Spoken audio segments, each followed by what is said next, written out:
A Union tinclad warship was captured by Confederate cavalry, repaired for Confederate service, and burned only days later between Union naval forces. The vessel began as the civilian sternwheel steamer Ben Gaylord.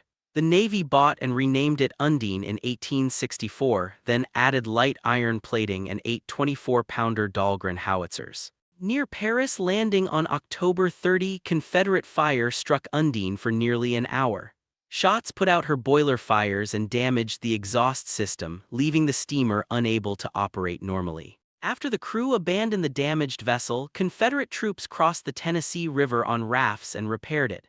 Captain Frank Gracie, experienced with steamboats before the war, took command. The repaired Undine then joined Nathan Bedford Forrest's movement toward Johnsonville. On November 4, Undine was caught between Union naval forces and could not escape. Confederate crew ran her aground, set the vessel ablaze, and fled. The magazine exploded around 11 a.m. Some of her guns were recovered during salvage in 1865. Her burned remains now lie beneath Kentucky Lake. The F.J. King vanished with iron ore in an 1886 Lake Michigan storm. Nearly 139 years later, researchers found the schooner during a 2-hour search in 2025. Launched in Toledo in 1867, the F.J. King measured 144 feet and carried iron ore from Escanaba toward Chicago. That commercial voyage put the aging wooden vessel on Lake Michigan near the Door Peninsula. On September 15, a southwest gale raised 8 to 10-foot waves around the schooner. Those waves opened a leak in its aging hull. The crew pumped, but the water overwhelmed their efforts, sending the vessel down bow first. As the sinking vessel tilted, the crew abandoned ship and climbed into its yawl, a smaller boat. They rowed toward shore, then the schooner La Petite rescued them before they reached Bailey's Harbor. The wreck search did not begin with a random sweep. Historical sources narrowed the likely location near Cana Island, giving researchers a targeted area.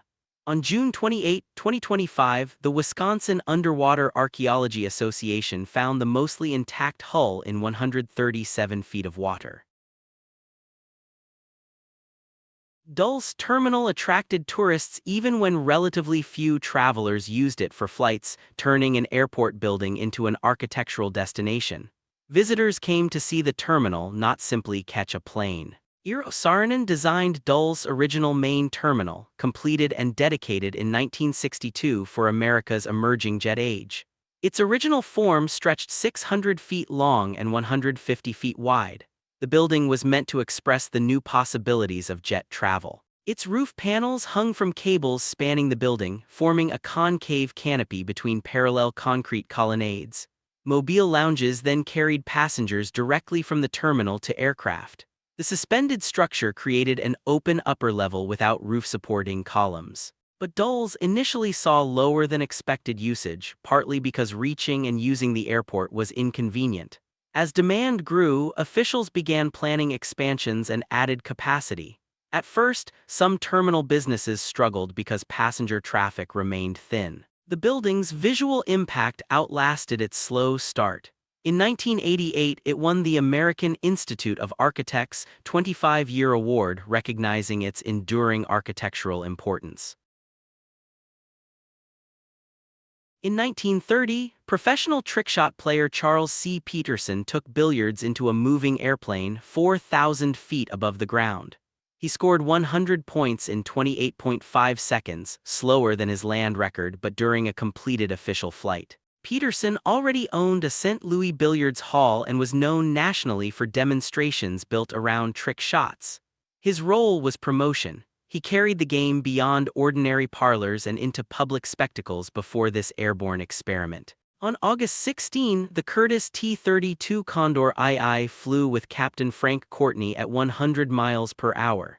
At higher altitude and speed, vibration shook the cue balls, making the aircraft lose speed and elevation. There were 4 flights. On the 4th, designated the official flight, Peterson scored 100 points in 28.5 seconds after departing St. Louis Downtown Airport. He also completed a 3-cushion shot, sending one ball against the cushions at least 3 times while balancing the red ball atop the cue ball. The aircraft's motion had become part of the challenge. In his 1902 account of walking from France to Rome, Hilaire Belloc repeatedly argues with an imagined reader who is confused and combative. The path to Rome follows a pilgrimage from Towel to Rome, but it is not just a sequence of travel notes. Belloc mixes short vignettes with maps, songs, illustrations, and historical and geographical asides. The reader becomes an active character because Belloc inserts dialogue and interruptions into the journey itself. He also embeds stories, shifts languages, and uses metalepsis, a break between the narrator, reader, and book. That argumentative structure travels alongside 5 vows: walking, sleeping outdoors, covering 30 miles daily, attending Mass each morning, and reaching Rome for the June 29 High Mass. Belloc gradually breaks all but the final vow. The book became Belloc's most financially successful work and helped establish him as a serious author. Its imagined quarrel turns the pilgrimage from a silent record into a conversation. Critics regard its complex narrative as a quintessential example of Belloc's travel literature. Boston's South Station bus terminal was built above active train platforms, not beside them, with buses and rooftop parking stacked over rail infrastructure. The solution used air rights, building over land already occupied by tracks. A concourse sits above the platforms, the bus deck above that, and parking on top. The design kept separate functions stacked vertically while trains continued using the station below. It also includes partial levels and an entrance concourse linking the street, rail station, and bus facilities. At the operating core, an 11,000-square-foot rotunda handles ticketing, baggage, and retail. Bus platforms extend north and south, serving 42 berths for regional and intercity operators. A domed skylight lights the rotunda while buses circulate around the deck. But diesel locomotives once ran below the terminal. Engineers fitted ductwork and fans into an 11-foot 8-inch space beneath the bus deck. They sent exhaust through ventilation shafts. Ramps then connected both decks to Boston streets and the regional highway network. Above moving trains, buses could arrive, depart, and connect with rail passengers. A separate spiral ramp serves parking. A female marine mascot duck landed at Tarawa, attacked a Japanese rooster, suffered head wounds, and received a citation for bravery. Her name was Sergeant Siwash. Owned by Marine Sergeant Francis Fagan, she became the 2nd Marine Division's mascot in June 1943. Fagan won her at a raffle in New Zealand. Marines initially thought Siwash was male until she laid eggs. During the invasion of Tarawa, Siwash found a Japanese rooster and attacked it. The rooster pecked her head repeatedly. She was injured but drove it away. The citation says she refused medical aid until wounded members of her section were cared for. The Marines considered giving Siwash a Purple Heart. Instead, they issued a citation for bravery, documenting courageous action and wounds received on Tarawa. Its wording identified the opponent as a Japanese rooster, not human soldiers. Siwash later went to Saipan and Tinian. She then helped with Korean War recruiting and bond sales.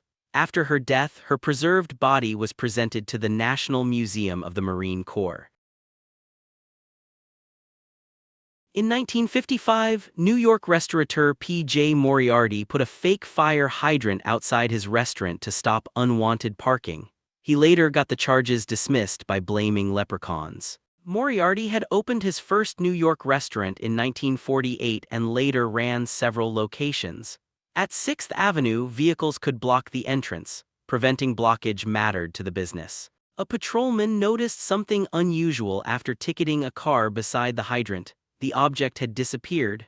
That exposed the hydrant as a prop rather than a working street fixture. Moriarty admitted paying $10 to a Radio City Music Hall property man for the theater prop. He said it worked better than a doorman.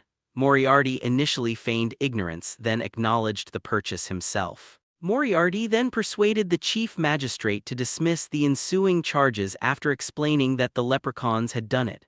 Police said it was hard to find someone for parking before a fire plug that was not actually a fire plug.